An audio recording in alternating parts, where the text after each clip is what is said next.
This video is on adding and subtracting polynomials, which will probably look very similar to combining like terms because it's basically the same thing. We did combining like terms towards the beginning of the year, and there's a few rules that you need to keep in mind while you're doing this. First one is you need to add or subtract just the coefficients. So those are the numbers in front of the variables. This is a coefficient right here. And then exponents stay the same. So I put an example over here. I added 3x squared plus 9x squared. 3 plus 9 is 12. And the squared stays the same. Okay, and you need to add or subtract terms with the same variables and exponents. So in this example down here, these two have the same variables and exponents. The middle one does not because it's not a y squared. So this one cannot be combined to these other two. So I did negative 2 plus 8 to get 6xy squared. And then the 9xy just came over. It does not have anything to combine with. Okay, so let's do a few examples down below. And for now, they will be inside parentheses, but you might see them later on outside parentheses. Basically, you need parentheses if you're doing subtracting. You don't really need them for adding, but we'll keep them anyways. Okay, so some of you might have learned to circle like terms. I'm okay if you use that method. I'm also okay if you use the lines.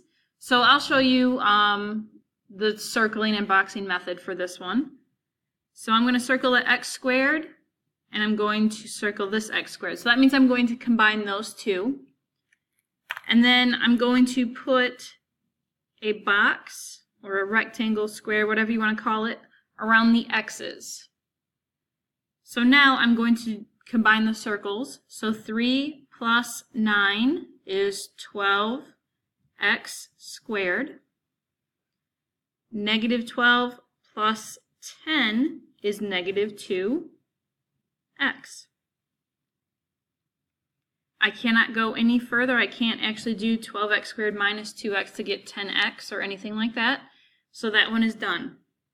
So that's the method where you circle and box them. I'll show you this one using the lines where you just connect like terms. So for this one, I'm going to draw a line that connects the x's. So I have 2x minus x, which is just x. I have y plus y, that's 1 plus 1, so that's plus 2y. And for the z's, z minus z is 0, so I don't need that. So here's my answer. That is as far as I can go. Please don't make it 2xy or 2yx or anything like that. They can't combine. They don't have the same variables. So that's it. Let's look at number 3. This one, I'll just do the lines. So x squared, actually both of these are x squared y, so I can combine these first. So this kind of has a little 1 right in front of it, so 1 plus 5 is 6. So 6x squared y plus, you can keep them inside parentheses if you want to, or you can get rid of them. I'll just get rid of them. I don't really need them.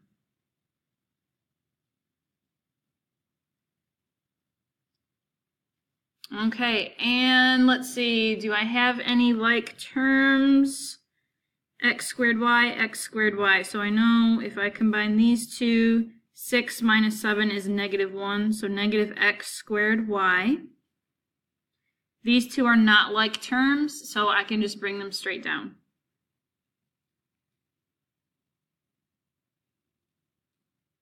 My last step is to write this in standard form. So yesterday you learned about the degrees and all of that.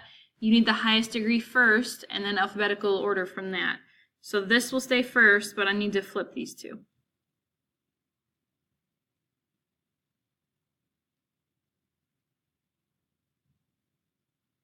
Okay, that's in standard form now, so I will circle it or box it. Okay, one more addition problem. This one I'll do the shapes just so you can see it again. So I'm going to circle the x squareds. 1 plus 1 is 2, so that would be 2x squared. I'm going to go with the x's next. 4x plus 4x is 8x.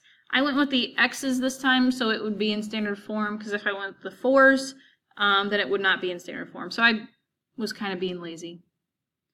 And for the constants, I'll put a triangle around. How about that? 4 plus 4 is 8.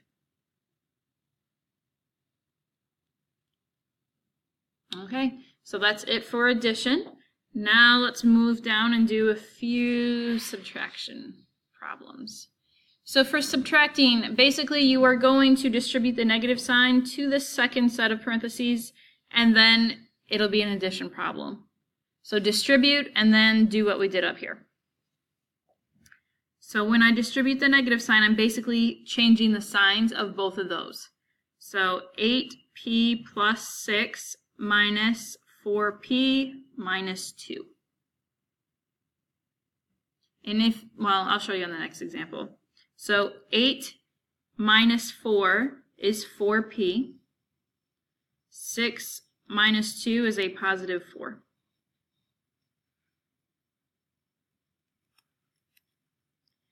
Okay, on this one, I'll show you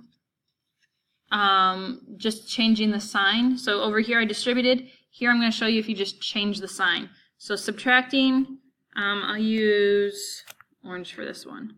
So change this to adding, and then change the signs of everything inside. So this is a positive 5y squared, so I'm going to put a negative in front of it.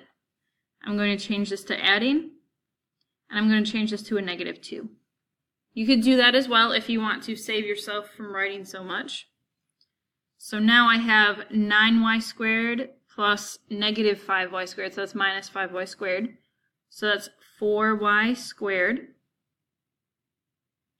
For the y's, I have negative 6 plus 3, so that's minus 3y. And for the constants, I have 3 minus 2, that is a positive 1.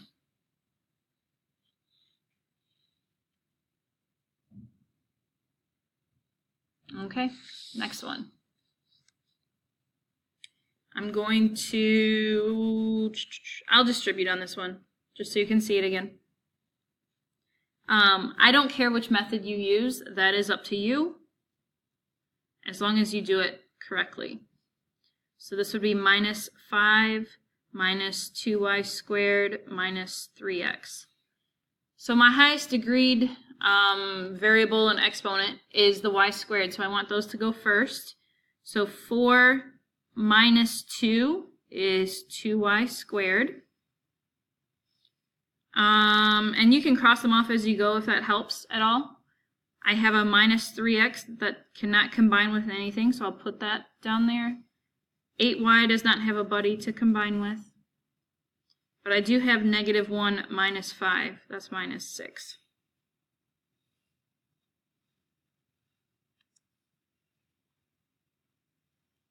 Okay, one more. And on this one, I'll change the signs. So change this to adding. Change this to a positive 2x squared and a negative x cubed. Let's see, I'll go with the x cubed first. So 5 minus 1 is 4x cubed. For the x squared, it's now 14 plus 2, which is 16x squared. Okay. So that is it for the notes for today. If you have any questions, please call me over or come see me. But you can go ahead and start on your assignment.